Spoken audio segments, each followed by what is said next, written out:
અત્યારે મિત્રો માર્કેટમાં ઘણી બધી કંપનીની અલગ અલગ વેરાયટીઓ માર્કેટમાં ફરે છે. તો એમાં ગયા વર્ષના સૌથી સારા રિવ્યુ મિત્રો ફૂલે પુષ્પાના હતા. મિત્રો ગયા વર્ષે એનું પેકિંગ આ રીતે આવતું હતું અને 2024માં અને 2025માં મિત્રો એનું પેકિંગ પ્લાસ્ટિક થઈ ગયું છે. તુવેરના એક તો અંતરની વાત કરીએ પહેલા, તો અંતરમાં 5 ફૂટનું તમારે અંતર રાખવાનું છે, 2 સા વચ્ચેનું અને 2 છોડ વચ્ચેનું તમારે અંતર હવા ફૂટથી માંડી અને 1.5 થી 2 ફૂટ સુધી તમારા જમીનના એરિયા પ્રમાણે અને તમારી જમીન પ્રમાણે તમારે એનું વાવેતર કરવાનું છે. એનો બીજ દરની વાત કરું તો મિત્રો 16 ગુઠામાં 400 ગ્રામથી માંડી અને 600 ગ્રામ સુધી એનો બીજ દર રહે છે. એક જ ઝુમખામાં 4 થી 6 એમાં સિંગો આવે છે, જે તમે જોઈ રહ્યા છો. આ રીતે મિત્રો આ વેરાયટીની ખાસિયત છે. ફૂટ વધુ જોવા મળે છે, જે તમે અત્યારમાં ડિસ્પ્લેના માધ્યમથી જોઈ રહ્યા છો. ગયા વખતે અમે ફિલ્ડ વિઝિટ કરી અને આ અમે એની બ્રાન્ચીસ ગણી હતી, બરોબર. તો એની ફૂટ ખૂબ સારી છે છોડમાં, બરોબર.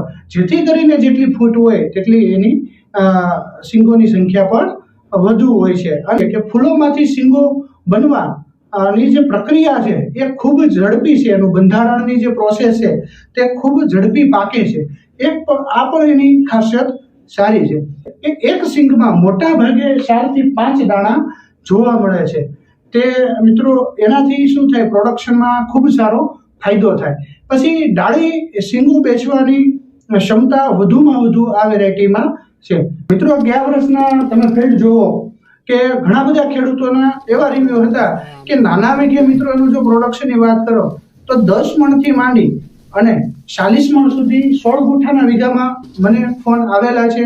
ખાસ કરીને મિત્રો 150 થી 200 દિવસમાં આનો સમય પીરિયડ છે. ઘણીવાર શું થાય છે, ઘણા ખેડૂત ભાઈઓ એ ભૂલ કરતા હોય છે કે અલ્લી વાવેતર કરે છે એટલે કે 5મા 6ઠા મહિનામાં વાવેતર કરે પછી એ દિવસો ગણાય. તો મિત્રો એ લેટ પાકે છે, 200 દિવસ ઉપર વહી જાય છે.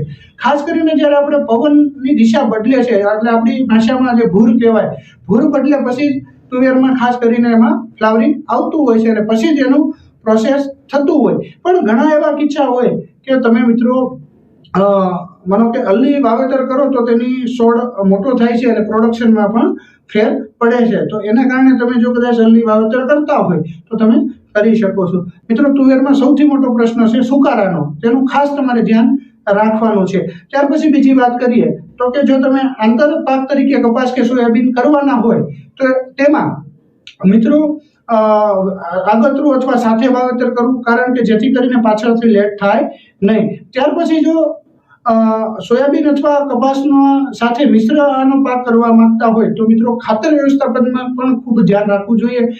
બધાને પૂરતું ખાતર મળી રહે તે પ્રકારની આપણે આમાં પ્રોસેસ કરવાની છે, તે પ્રકારે આપણે વાવેતર કરવાનું છે. ત્યાર પછી જો વાત કરીએ તો કે તુવેર વાવણી સમયે જો ઓરવી અને મિશ્ર પાક ગમે ત્યારે કરી શકાય, પરંતુ પાકવાના દિવસો જો વાવેતર સમય અથવા આબોહવા આધારે નક્કી થતા હોય.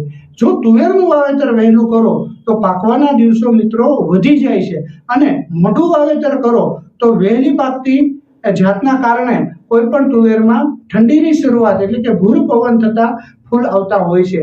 કેમ કે તુવર અર્ધ ચોમાસુ પાક છે. મિત્રો ખાસ કરીને ધ્યાન રાખવાનું છે કે જો તમે લેટ વાવેતર કરો તો જ તે તમે દિવસો પ્રમાણે આમાં હાલી શકો. જો વહેલું વાવેતર કરો તો મિત્રો દિવસો ખરેખર જે અમે કહીએ છીએ 150 થી 100 દિવસ એનાથી લેટ પણ થઈ શકે છે. આ વાતનું મિત્રો તમારે ખાસ ધ્યાન રાખવાનું છે.